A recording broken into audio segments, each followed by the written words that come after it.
Let's get back to this story now. Air Traffic and Navigation Services says flight delays are currently being experienced at the OR Tambo International Airport. ATNS says the delays are due to a staffing challenge at the air traffic control station.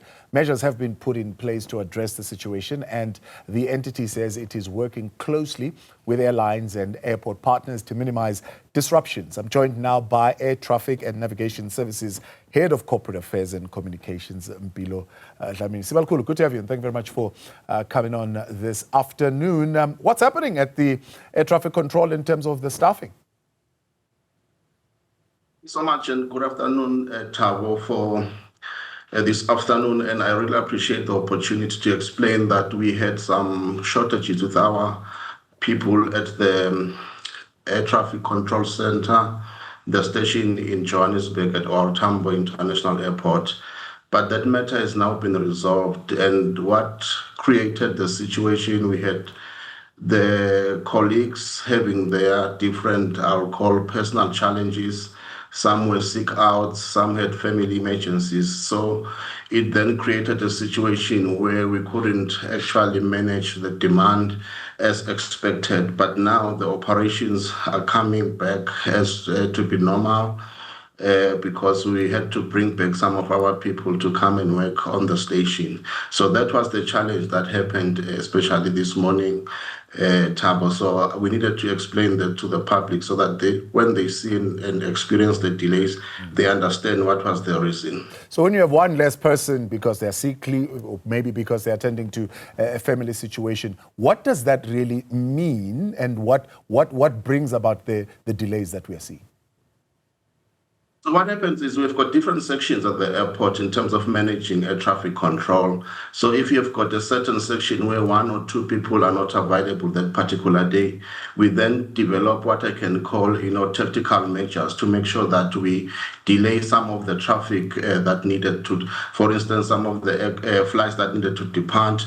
For instance, today we needed to space them with a region of about 3 minutes because I think we need to make sure that in every minute there is a flight that is departing from the airport.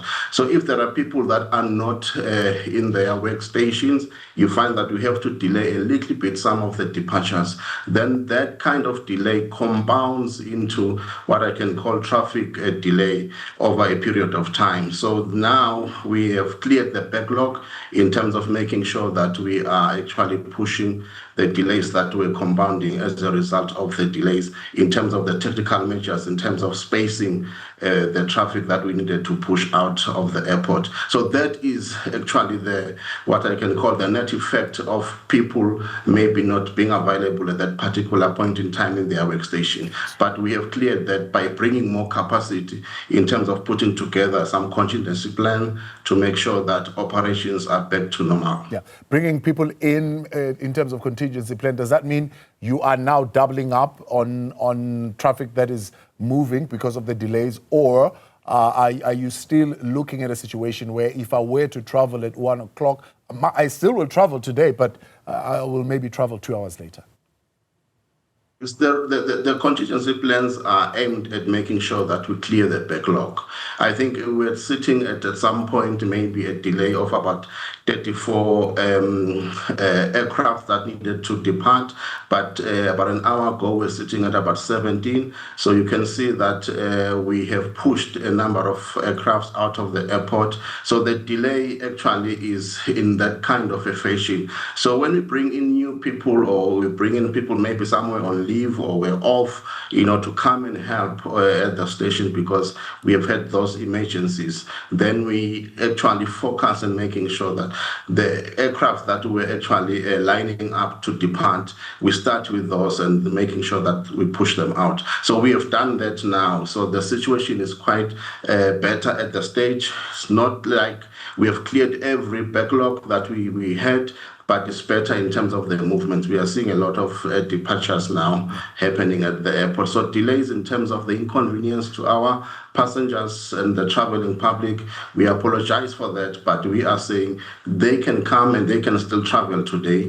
They can go to the airport, they will still travel, but there will be that kind of net effect in terms of delays that is compounding from the earlier operations situation that we had. Yeah, I'm glad you mentioned that, because that's the clarity that I was seeking, I suppose, for travelers to say, if I am due to travel today, I am still going to be able to travel. It might be delayed, might be a little bit later, but you don't foresee a situation where somebody who was booked to travel today does not travel at all. Yes. I can assure you, Tambo, and the viewers, as well as the travelers, especially because people are coming back and some are departing from Johannesburg back to their destination after the holidays. Some are traveling into Johannesburg from holiday destinations. We can assure them that they are going to still travel as per their plans. However, there will be some kind of delays. So that's why we're proactive in terms of communicating to make sure that they don't get frustrated at the airport to say, what is happening? Why we are supposed to leave at 1 o'clock, now we are leaving at 3 p.m. What is the problem? So that was the problem. We had some issues at our workstations, but we brought in some contingency plans and measures to make sure that we alleviate that particular situation.